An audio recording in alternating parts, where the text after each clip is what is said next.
What we're doing. Same thing with sleeping. You don't want to sleep on the same side all of the time. Otherwise, you're creating, again, the same stressors to the spine that we have all day long, and our body will almost always pick the path of least resistance, basically. So whichever side likes to cave in, that's the side that's going to be up. Whatever side likes to be stretched, that's the side that's going to be down. So in sleeping, the best positions for low back are sleeping on your side with a pillow in between your knees so that your hips and your pelvis stay pretty much in line. And when we don't have a pillow, we tend to do this kind of thing where this hip's kind of leaning this way and kind of dragging the back and the pelvis with it. So you're giving yourself a twist all night long, letting that pressure build all night long. And so that can create quite a bit of stress on the back and the hips and the sacroiliac joints so when we sleep at night. Now some people, they can't sleep with a pillow. They're like, Christy, I've tried. I have tried really hard and I cannot sleep with that pillow. Okay, so knowing that that's an issue, then there's things that they can do during the day to kind of help reverse some of the stresses that they put on their body of sleeping for 6, 7, 8 hours. Are any of you stomach sleepers? Okay.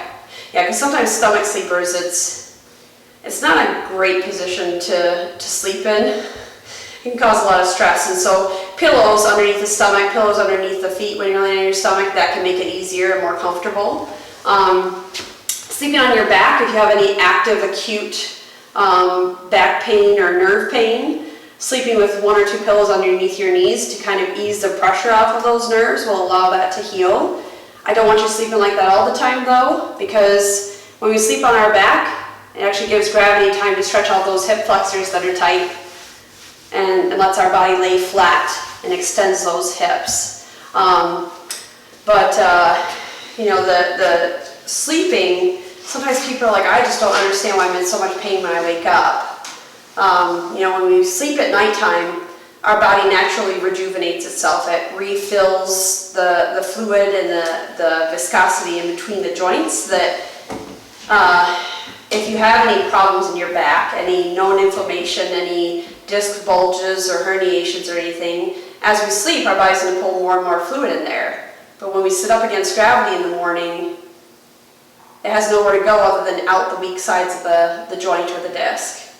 So that's why there's so much pressure and pain for the first hour or 2 in the morning, and then as you start to move around, it starts to dissipate because your body's starting to kind of regulate that fluid pressure versus just having that immense blow on that sensitive joint or nerve the first thing in the morning.